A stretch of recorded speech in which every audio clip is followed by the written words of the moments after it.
What a pleasure it is to welcome in Tiger Woods from his home in Florida. Tiger, thank you so much for joining us. You got it. Thank you, Jim. Thanks for having me. First off, what's it been like for you this past month, for you and your family? Well, it's been difficult, just like everyone else. I know a number of people who have gotten the virus, and our situation in which we are on quarantine, we're on lockdown. This whole country is shutting down. Other countries are shutting down. The lives have been lost. It's happened so quickly, and it's been a shock to all of us. And we know it's still going to continue to get worse. I mean, that's the more difficult reality of this whole situation, is that we haven't flattened the curve out and we haven't passed this peak yet. I mean, each and every day, every hour, it seems to be getting worse, and more stories are being told, more loss of lives. I mean, it's a very difficult situation, a very difficult time, and unique in history. Those who have contracted the coronavirus, have you lost any of your friends? No, I have not. Is it for you, just trying to look at the world that you live in, the golf universe? I think everybody understands that there's such a bigger picture out there right now. You said it so eloquently, but how much do you find yourself these days kind of in a little time warp, thinking about, wow, today I would have been going into the final round of the Masters. Today I would have been doing this. Is there any of that kind of where your mind goes to where you're supposed to be? Yeah, the world is different. It's unique and different for all of us. And subconsciously, I've been doing this for 25 years. So my mind was already getting ready to start hitting shots and shaping shots. And unfortunately, I wasn't able to do that this week. And we won't be able to do that at a competitive level for not in the near future. So this is a very unique and different world. And this is not the way that I wanted to have the jacket for a longer period of time. You know, come Masters Tuesday, after our Champions Dinner, we put our jackets back up in our lockers, and the next person who gets to take it off the grounds is a champion that particular week. So hopefully we'll have it in November, and we'll compete for it. I think many people had a chance to see that magnificent post you made on Tuesday when you held your own quarantine-style version of the Champions Dinner at home. What was that like? That was fun. It was fun for all of us. You know, we had chicken and steak fajitas, we had sushi, sashimi, cupcakes, milkshakes. We had it all, exactly the same thing. I know it's very different than having past champions there. So under the given circumstances and the way the world is right now, to be able to do it at home with my family was a lot of fun. And then post that, I'm sorry, not post it, but after dinner, the jacket was taken off, and then it was cupcakes in people's hairs and stuff flying all over the place. You just can't get the jacket dirty. So yes, we had a bunch of fun with it. You try and find fun and light in whatever you can these days right now, because it is a very difficult time right now, and just to have a moment in which we all have fun and also appreciate where we are with each other, and we have able to have each other and have moments like this. Savor it and make a moment of it.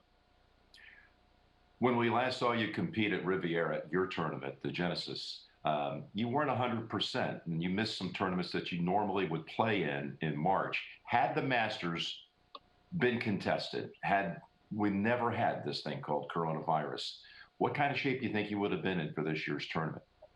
I would have been good to go. Yes, I would have been good to go. Mind and body were coming together, as I alluded to. That Saturday night, I was not my normal self. I was my normal pre-major championship self. You know, it usually happens 4 times a year. I kind of get in that kind of mode, and it started happening again. I've been lucky enough. Those of us who are members at Medalist, we've been lucky enough to have the golf course open for now, and so a number of pros have been out there practicing, hitting shots, and all the members have been out there playing. Obviously, we're still practicing, social distancing, so you have the distance on the range. Each and every member gets their own cart, drive around. You'll see members out walking, running, with their dogs on the golf course, just getting some exercise and being outdoors. But yeah, I was out practicing and subconsciously getting ready. I didn't really realize I was getting ready. I just wanted to go out there and have some fun, hit some balls, and get out of the house. But I, it's amazing. I've been doing it for so long that things are starting to come together. Are starting to peak. We try and peak 4 times a year, and I know that the term has been postponed, not until November. But for some reason, I was still peaking anyways. And it's kind of funny, just in hindsight, to take a look at it. And now, didn't really understand what was going on at the time, but it goes to show you muscle memory. It's going to be interesting to see how you and everyone else recalibrates now with the new schedule, God willing, with a lot of big events in the fall, all leading, of course, as you mentioned, to Augusta, November 12th through the 15th. And really, for the first time, your autumn being on a different schedule, just in the preparation sense, as well as the competitive sense with the Masters looming there in November. Well, Jim, it seems like we had a big major change when we moved the players out of the May date back into the March date, and PGA Championship out of August back into a May date. We thought that was a big change. They're like, okay, what are we going to play in now? How are we going to peak for the players in the major championships? You know, it seems like it's a big event every month.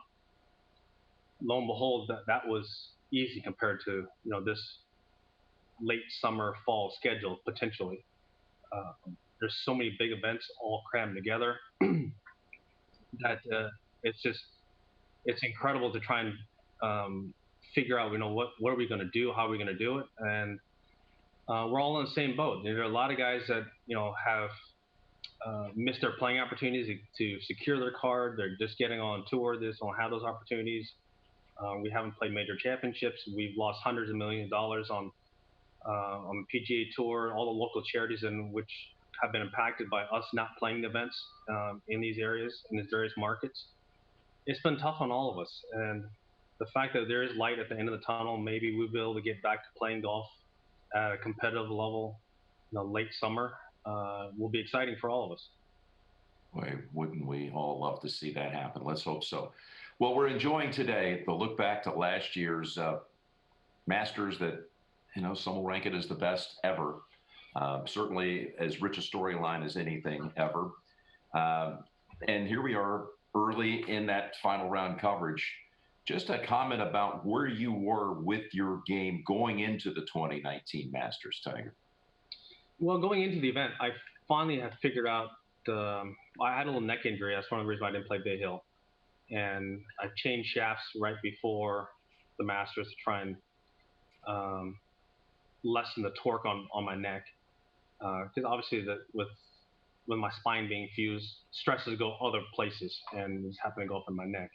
And so put a different shaft in. It felt better. I started drawing the golf ball. I played well at the match play, and I felt like, hey, I'm kind of gearing up into this thing. I finally understand how to control my draw, hit at all different levels. The cut wasn't quite going as far because I sacrificed having a little more loft on it to be able to draw the ball and keep it in the air. So my cut was shorter.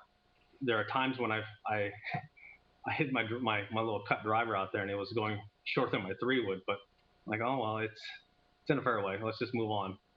And going into the week, I felt very much like I was in control of what I needed to do, and I just need to go out there and execute and do it, and put myself in a position where I had a chance to win, come the last 9 holes. Do you want a sports network that delivers everything that matters about the game? The highlights, the picks, the instant analysis, no yelling, no fake debates, no politics.